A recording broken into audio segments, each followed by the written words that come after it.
Hola, ¿qué tal? Bienvenidos a otro programa de Te invito a un café. Esta propuesta amena que tenemos aquí en la televisión de Concordia, compartiendo, charlando, café de por medio, sobre diferentes temáticas, sobre temas que tienen que ver con la realidad de la ciudad, temas que tienen que ver con la historia, personajes. Una linda propuesta. Recuerden que ustedes pueden participar y sugerirnos también los invitados en los próximos cafés a quien quieren que tengamos en esta mesa.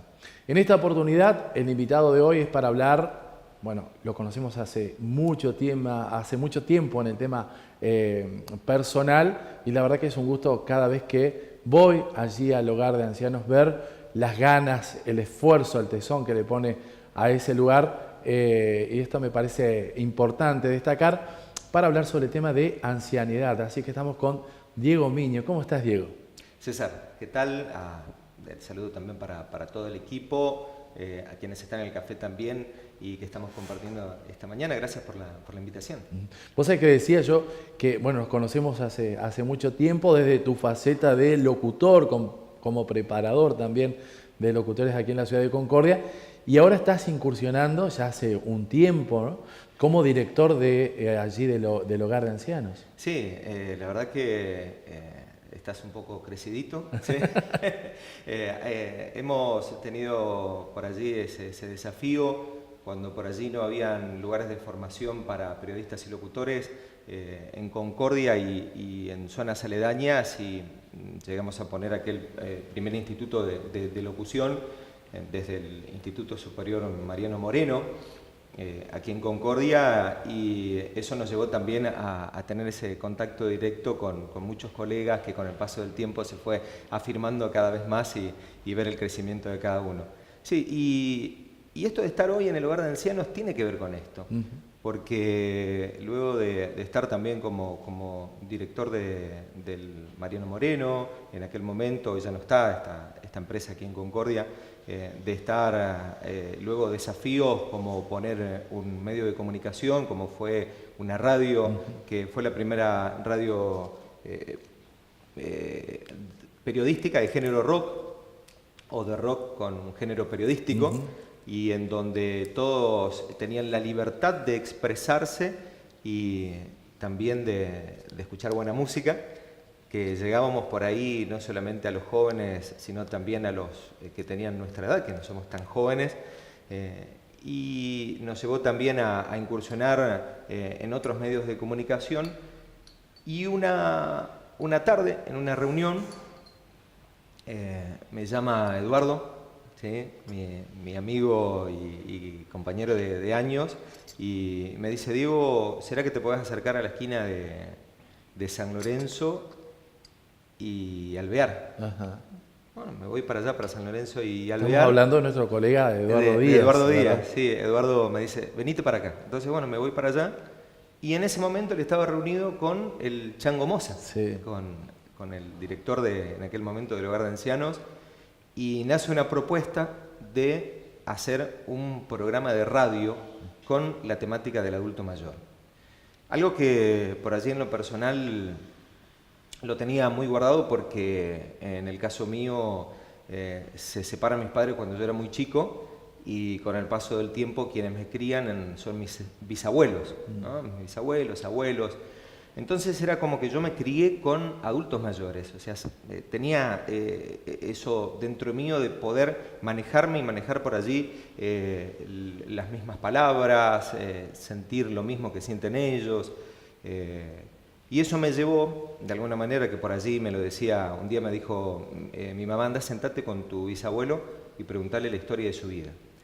Y de chico, 8 o 9 años, me senté con él y me contaba que, por ejemplo, en el campo no tenían agua. Entonces, de la huella del caballo tomaban agua. Y bueno, así historias que a uno le abría la mente y decía: cada adulto mayor tiene su historia de vida, ¿no?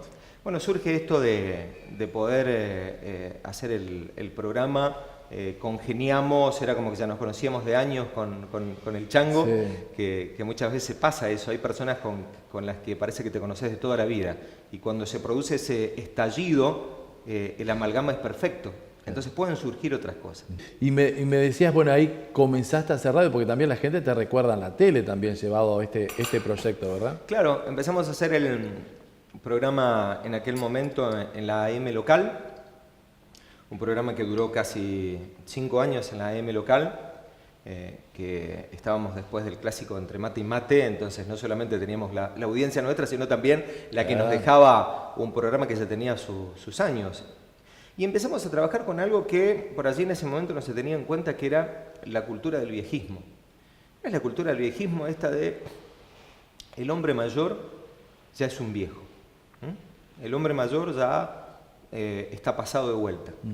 Entonces, y yo siempre pongo este ejemplo, de estar hablando con alguien, que nos imaginemos todos que somos adultos mayores, que ya tenemos las canas, bueno, algunos ya las tenemos, que ya nuestra manera de hablar ya también empieza como a retardarse, ya no tenemos la movilidad en nuestro cuerpo, nos imaginamos eso y de repente nos ponemos un personaje, me pongo a hablar con esa persona, que tal vez seas vos, y de repente viene alguien, ingresa a la charla y me saluda y de repente te mira a vos y te dice, ¿cómo le va, abuelito? Y vos te acercás a mí y me decís, yo no soy su abuelito. ¿Sí? Entonces, muchas veces creemos que hay personas que ya son viejas, ya es abuelo, ya es viejo, ya... Entonces, era como que también al adulto mayor en aquel tiempo se lo tenía como relegado, ¿no? Era el último. Y muchas veces nosotros lo tenemos al adulto mayor como un mueble en casa. Claro. Ahora, viste que históricamente siempre el anciano, o hay muchas comunidades aborígenes que todavía persisten, donde el anciano ocupa un lugar de privilegio en la comunidad, ¿viste? Por todos los saberes adquiridos que tiene. Y aquí es como uno que siente, decir, el abuelo ya estorba, ¿viste? Ya es un estorbo. Puede llegar a servir si tiene que cuidar a los nietos, ¿viste?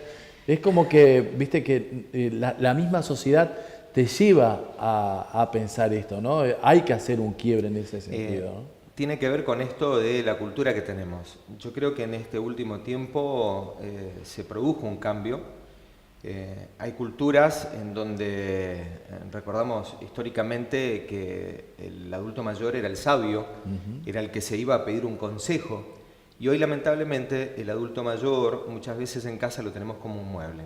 Es ese mueble que está en la esquina, no opina, no piensa, no decide, y por las dudas que ni hable. Claro. Entonces, y contribuye con la pensión, a veces, o con la jubilación. ¿No? Ese es otro tema. Y muchas veces, claro, uno decide qué programas de televisión mirar y solamente son los jóvenes los que deciden, el adulto, pero no el adulto mayor, que es esa persona mayor de 65 años que ya tiene una vida hecha y que tal vez es el dueño de la casa. Claro. Es el que se mató laburando durante toda su vida, que dejó parte de su vida y de su historia, ¿sí? Y que hoy el que compró el auto, el que compró la casa, el que alimentó a la familia, y de repente hoy está ahí, no decide qué programa de televisión mirar, no decide qué hay que comer, y es más, a la señora le dicen, no barras porque te vas a golpear, no hagas esto. Me estoy acordando del ejemplo de Esperando la carroza. Ah, tal cual. ¿Viste? La abuela que en un momento dice, ¿qué pasa si le digo, las ollas son mías, tal cosa es mío, ¿viste? Claro. Esto del reclamo ella sola, ¿viste? Y yo digo, nos pinta una película que nos pinta tal cual como somos los argentinos. Bueno, es un tiempo en el que nosotros tenemos que darnos cuenta de esto. O sea, vos, cada uno de nosotros tenemos que darnos cuenta que nadie escapa a ser adulto mayor. Eso... Pero por más que te pongas las mejores cremas, por más que tomes, no existe un elixir que te pueda llevar a salir de ser un adulto mayor. Sí o sí vas a llegar a ser un adulto mayor. Entonces, llegar a ser adulto mayor es la mejor manera. Claro. Entonces, pero para eso tenés que tener una mejor calidad de vida. Para eso tenés que tomar 1 litro de agua cada 25 kilos. Para eso tenés que hacer una caminata, si no, ya no podés correr. Para eso tenés que consumir y leer todo lo que sea literatura o programas de televisión que te hagan bien, ¿sí? Que no te afecten el corazón, que no afecten las emociones. Claro. ¿Por qué? Porque cada uno de nosotros acarreamos todo lo que es el bagaje biológico, el bagaje social y psicológico. En lo biológico tiene que ver de esta manera cómo nos cuidamos, nuestro cuerpo. En lo social, esas relaciones interpersonales. Y en lo psicológico, qué cosas afectaron o no a nuestras emociones. Claro. ¿Sí? Y por eso muchas veces te encontrás con personas que son más emotivas que otras, porque hay cosas que todavía no sanaron, hay cosas que tienen en su corazón guardado. Y tenía mucho que ver esto que decíamos con un programa de radio, después se hizo un programa de televisión con el Chango, y hasta que un día me llama el Chango por teléfono y me dice, Diego, necesito hablar con vos. ¿Sí? En algún momento, y esto me gustaría decirlo, yo se lo pedí a Dios. Soy un hombre muy creyente. Muchos por ahí creen en Dios, pero no le creen a Dios. Y en el caso personal, una vez hablando con Dios le dije que me gustaría estar en el hogar de ancianos el día de mañana, pero cuando el Chango se jubile. Claro. No pasaron 2 meses y me llama el Chango por teléfono y me dice, Diego, quiero hablar con vos. Nos juntamos, justo fue a la radio. Rápido, te respondieron. Justo fue a la radio y me dice, Diego, no, vos sabés que me quiero jubilar y bueno, estuvimos hablando y queremos proponerte a vos. Y por allí con tu pensamiento creo que sería, y con tu ideología me gustaría por allí que seas vos. No dudé en decirle que sí, y así fue que asuma esa responsabilidad, porque para mí es un desafío, ¿viste? Que siempre aparecen desafíos. ¿Y con qué te encontraste en el hogar? ¿Viste que generalmente el hogar siempre un lugar donde hay que atender y asistir, donde viven muchas personas ancianas con todo lo especial que significa, te encontrás con una realidad muy difícil donde hay que gestionar muchas cosas, todos los días, ¿verdad? Sí, el Chango con mucho trabajo en su momento, en donde se consiguió el gas, el agua, todo propio para poder llevar adelante el hogar, en donde también se trabajó mucho en la alimentación, en el tema del conseguir personal, porque no tenía personal, claro, con mucha gente que se había jubilado en su momento, y con ese desafío de ver, a ver, con qué ideas veníamos, ¿sí? Y entonces, por allí, uno en la vida tiene que trabajar la empatía. ¿Y qué es la empatía? Es ponerse en el lugar del otro, claro, tomar las experiencias ajenas como propias y tomar los sentimientos ajenos como propios. Entonces, una vez que uno logra meterse en el cuerpo, en la mente del otro, es ahí en donde empieza todo a fluir. Y bueno, de esa manera empezamos a trabajar en el hogar, entonces a observar. Una vez que nosotros empezamos a observar, empezamos a accionar. Y una vez que empezamos a accionar, se empezaron a ver por allí los resultados, pensando no en esto de, por allí uno piensa y dice, un lugar como estos, como muchas veces ocurren en geriátricos, que muchas veces son depósitos de personas. Sí. Llega a cierta edad, listo, lo dejamos acá. Ella está, queda ahí hasta que se muera. Y yo me encontré con un hogar de ancianos, ¿sí? Que ya no pensar en ese viejo pensamiento de don Domingo Estilar de un asilo de ancianos, de asilarlos, sino de un hogar, donde la gente ingresaba, pero también salía. Entonces, lo que se tenía que trabajar era sobre pensar en mejorar la calidad de vida. Claro. No pensando en los que están, sino pensar en los que vendrán también en algún momento. ¿Hoy sí? ¿Cuántos tiene el hogar? ¿Cuántas?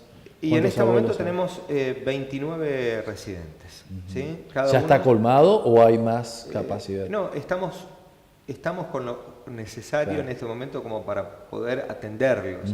¿Sí? Cada uno con una historia de vida, eso hay que destacarlo. ¿Sí? Tenés la mujer que tuvo 12 hijos y que por alguna cuestión de la vida pasó algo que se quedó sola. Tenés aquel que no tiene hijos. Tenés aquel que tiene 2 hijos y que de repente en algún momento fueron y los dejaron allí, que en realidad no corresponde. ¿Sí? En realidad el hogar de ancianos es un hogar para gente y personas en situación de calle. Para personas que están en situación de calle, no para personas que tienen familiares. ¿Sí? Entonces hay personas que están hace 14, 20 años, como el caso de Marita. Marita con un personaje, la reina del hogar. No puedo dejar de nombrarla porque nos representa de manera tremenda, porque es más, cuando la gente va, va a buscarla a ella primero, y ella es la que habla, y ella... Que cada uno de los que están allí son nuestros representantes. Sí, te encontrás, y la lucha es diaria también con algunos que sí tienen familiares, y que lamentablemente, y te lo digo de una manera muy, muy triste y que muchas veces nos duele, que cuando fallecen aparecen a buscar un pedazo de trapo. ¿Sí? Doloroso. Y por allí, viste, abren el cofre y se reparten un zapato, se reparten una camisa, se reparten y a ver qué más quedó. ¿Sí? Si había algún sobre guardado. Si había un sobre guardado. Y ellos tienen la libertad de moverse solos. Ellos van, hacen sus cosas, hacen sus compras, salen, pasean, se divierten. Y es así que nosotros hemos gestionado con lugares como las termas, el cine, con distintos lugares donde ellos los llevamos y ellos pueden ingresar de manera solos o en equipo también. ¿Sí? Entonces, bueno, el trabajo en el hogar es de tratar de crear un lugar que uno lo piensa y uno tiene que pensar en grande. O sea, si tenemos la posibilidad de pensar en grande, ¿para qué pensar en chico? Exacto. O de manera mediana. Sí. Y ojalá el día de mañana el hogar sea un hogar modelo. Claro. A mí, otra de las cosas que me gusta, por ejemplo, son las diferentes actividades. Veo que buscaban, por ejemplo, hacer actividades físicas para las personas, que hay una placita, la huerta, es decir, donde las personas tienen esta posibilidad de hacer cosas, ¿no? ¿Viste? Esto me parece interesante, de ocuparse de algo, ¿viste? Porque teníamos ese concepto, no, el abuelo que se quede quieto, que no moleste, ¿viste? No, necesitamos que estas personas que todavía son útiles a la sociedad, tal vez a otro ritmo, pero no con la vorágine que uno... tenemos que darnos cuenta de eso. Y ¿verdad? en el caso personal, fíjate vos que uno tiene la posibilidad de ir al gimnasio. Te vas al gimnasio, te tomas tu tiempo, haces un poco de fierro, o en el caso mío que hago taekwondo, uno practica una disciplina, pero después está el que no, el que se compró su caminador y lo tiene en su casa, claro. El que se compró su multigym, el que hace sus abdominales o camina alrededor del barrio o se va a la plaza. Bueno, en el hogar queremos hacer eso, aquel que tiene la posibilidad de salir, que salga, y aquel que no quiere, porque se siente bien en su casa, porque también hay que tener en cuenta eso, que se siente bien, tiene una plaza, un parque con aparatos para hacer gimnasia, tenemos un cine adentro del hogar, todo pensado y tácticamente pensado, que esto no es un trabajo solo, o sea, hay un trabajo desde el Ministerio de Desarrollo que lo viene haciendo, en este caso, con la gestión anterior y con esta gestión también, desde personas como Natalia Osuna, acá en Concordia ahora está trabajando también con nosotros Marcela Breso, el gobernador que constantemente está atento en cada decisión del hogar, y entonces buscamos que el hogar tenga todo lo que necesitan, porque es una casa. Claro. Ahora, con el tema del presupuesto del año 2019, ¿se ven afectados en algunas cosas? ¿Hay que readecuar el presupuesto con este achique que justamente hay una bajada a nivel nacional, la provincia, municipal? Y es como todo, ¿no? Nosotros, yo creo que, bueno, nosotros somos los padres, o sea, con la encargada administrativa que está ahí, Sandra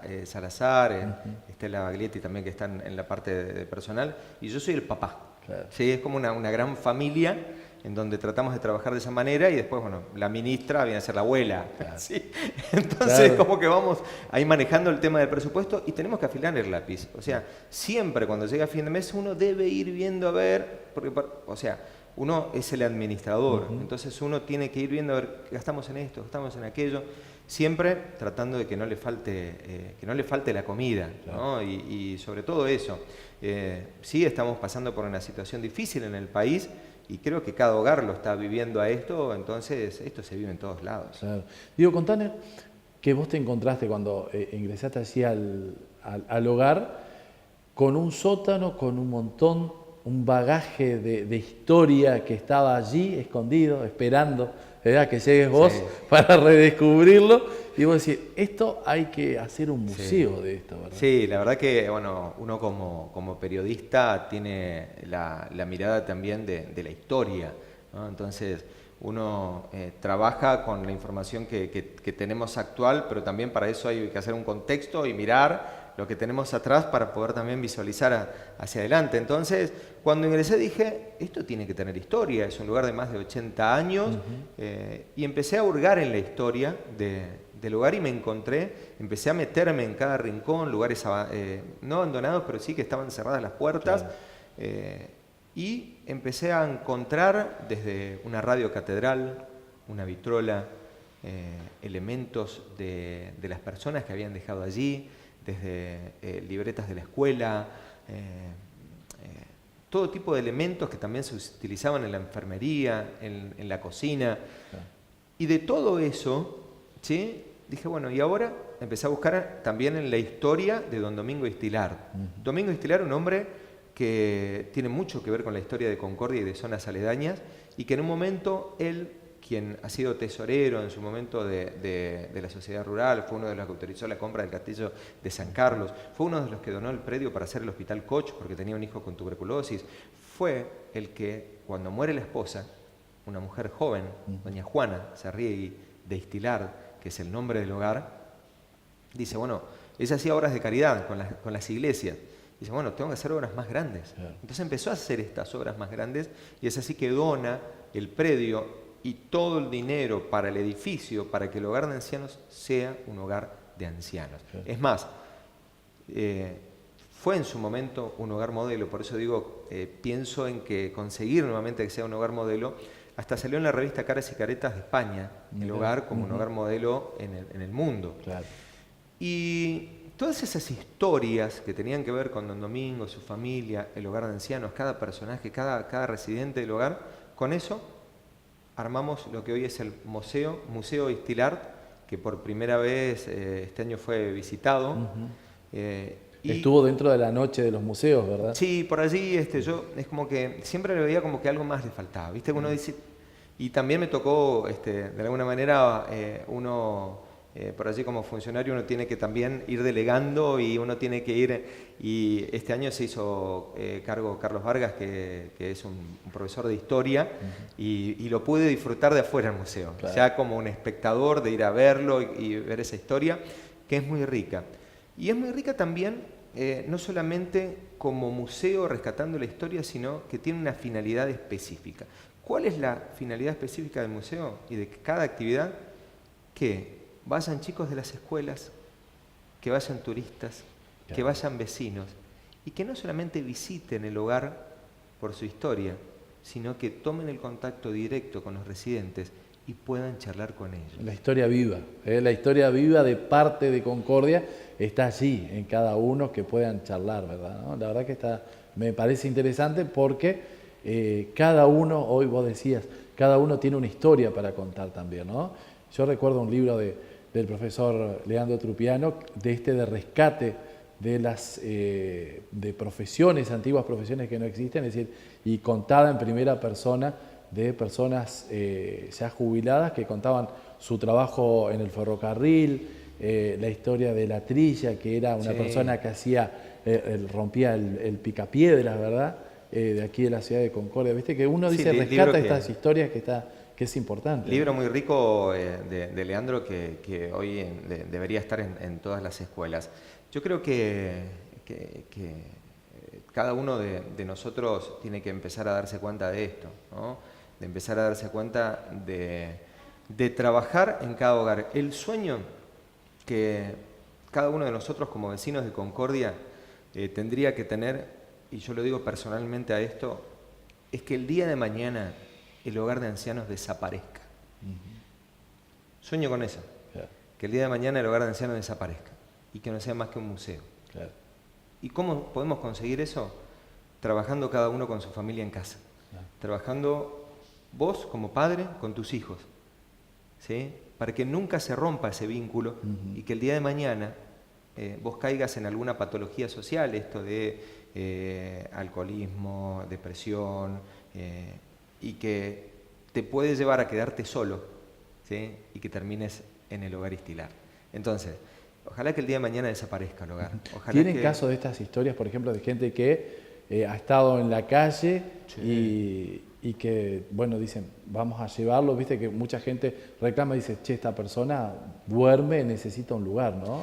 Hace poco hasta el propio intendente de Concordia se acercó con Catalino. Catalino era un hombre que hace 40 años vivía en Villadela. ¿Sí? Y hoy está en el hogar de ancianos, hoy está atendido, hoy está controlado, hay un equipo de trabajo que de manera constante está con cada uno. El personal del hogar de ancianos es un personal que está constantemente utilizando esto que decíamos de la empatía, de pensar en el otro. Entonces, sí, tenemos historias que a veces son tristes y hay historias que son divertidas, alegres, y es importante, y hoy lo hablábamos fuera de cámara, de esto de las visitas, ¿no? Que muchas veces pasa que llegan visitas. Y algunos se ponen muy felices que llegan visitas y otros es como que les duele la visita. Claro. ¿Por qué? Porque saben que en algún momento esas visitas se van a ir. Claro. ¿Sí? Entonces, esas visitas. Entonces, bueno, y ahí está el trabajo de cada uno de conseguir que ellos se sientan bien, que puedan tener no solamente una mejor calidad de vida, sino que tengan fe y esperanza. Claro. Yo recordaba ahora esto que decías, que he leído alguna información donde en otros países hay propuestas, ¿no?, de que los abuelos puedan remunerarlos para que cuiden a sus nietos, ¿viste? Y yo decía que bueno que si esto se puede llegar a dar una forma, porque en el hogar hay muchos chicos que están necesitando un abuelo y que lo pueden encontrar allí para encontrar vivencias, para charlar, para tomarse un tiempo. Sé que hay gente que se toma el tiempo de decir, bueno, tal día a la semana voy a colaborar, voy a jugar, voy a charlar, a tomar unos mates. Que veo que hay mucha gente hoy con las redes sociales, uno lo visibiliza también a esto, ¿no? Sí, hemos empezado a trabajar eso ya hace un par de años. También tengo que destacar el trabajo de Lorena, de mi esposa, que siempre me ha estado colaborando, tanto en el jardín como en el museo. La familia es importante que esté, y una de las cosas que trabajamos en su momento fue esto de generar el vínculo entre los residentes con la sociedad. Claro. Y hoy estamos saliendo a las escuelas. Hoy estamos visitando las escuelas. Hay quienes por allí tienen una facilidad un poco más de palabras, tienen un poco más de carisma también que otros. Entonces se está saliendo con el profesor Carlos a las escuelas en donde cuentan la historia del hogar, en donde cuentan la importancia que es respetar al adulto mayor, y entonces es allí en donde también generan esas ganas de visitar el hogar. Claro, exacto. Y la idea es que todos en concordia con este trabajo que se está haciendo conozcan lo que se hace en el hogar de ancianos Istilat. Y yo creo que se está conociendo no solamente por este trabajo, sino también por la colaboración constante de los medios, ¿sí? Ni hablar de Canal 2, que yo creo que tuvo mucho que ver con esto también, porque nuestro programa Gracias a la Vida estuvo aquí en Canal 2 y el apoyo constante siempre de cada periodista del canal, de cada uno de los que forman parte de los equipos del canal, están. Entonces yo creo que si se sigue trabajando de esta manera, ¿no?, pensando en los mayores, podemos llegar a conseguir grandes cosas. Exacto.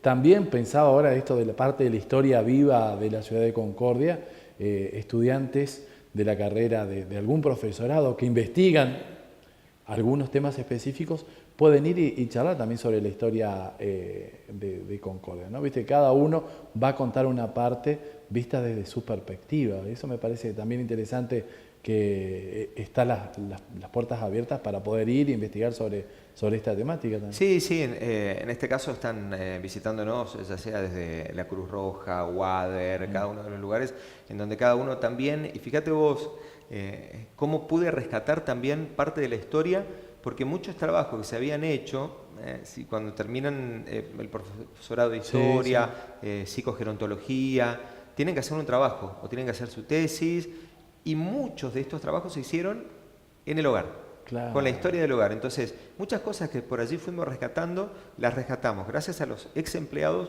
como también a quienes hicieron un trabajo con el hogar, ¿sí?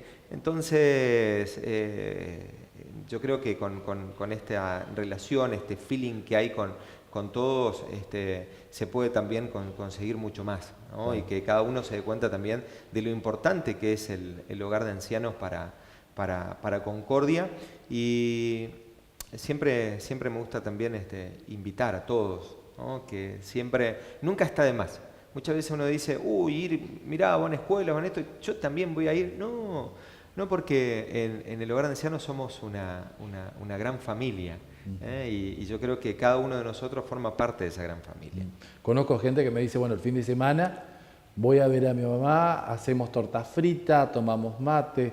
Es una gran familia, ¿verdad? El hecho de poder ir y compartir, ¿no? Hasta los mismos empleados. Mirá, en estos días, uno de los empleados lo llevó no voy a dar nombres para protegerlos, pero a uno de ellos los llevó a pasear a Federación. Claro. ¿Sí? A otro por allí se suman y dicen, los vamos a acompañar al cine. O sea, siempre falta una mano. Exacto. ¿Sí? Sí, entonces, ahí están ustedes. Ahí está. Entonces, hay que seguir trabajando en esto de poder pensar en que necesitamos llegar a ser adultos mayores en buenas condiciones, ¿sí? Pero también emocionalmente. Y en casa es donde nosotros tenemos que educar a nuestros hijos, educar y enseñarles el respeto a nuestros adultos mayores, ¿sí? Lo importante que es el buen trato a nuestros adultos mayores, tratarlos bien, ¿sí? Poder generar un vínculo y no evitarlo. Muchas veces uno trata de evitarlo, uno por allí quiere sumarse, pero si el abuelo quiere jugar a la pelota con el nieto, que lo haga. Exacto. Si el abuelo quiere salir a tomar una gaseosa, que lo haga, ¿sí? Y muchas veces hay padres que se quejan de los abuelos porque dicen, le da todas las mañas. Claro. Y el abuelo está para las mañas. Está para eso, tal cual. Nosotros estamos para acompañarlos, para estar, para educarlos, pero el abuelo está para las mañas. Exacto. Y nosotros vamos a ser mañosos, le vamos a dar todas las mañas el día de mañana también a nuestros nietos. Bueno, nos hemos pasado ya de esta linda charla que hemos tenido compartiendo el café de Te Invito a un Café. Muchísimas gracias, Diego. Gracias a ustedes y pensemos siempre mirando al prójimo, de lo importante que es el prójimo y de qué manera podemos ayudarlos. Tal cual. Bueno, ha pasado en este café, en esta jornada, Diego Miño, director del Hogar de Ancianos, allí Juana Cerregue de Estilar. Nos despedimos, nos encontraremos la próxima semana con otro tema, con otro invitado, hablando sobre diferentes temas de la ciudad de Concordia y sobre personajes también de nuestra querida ciudad. Muchísimas gracias, hasta luego.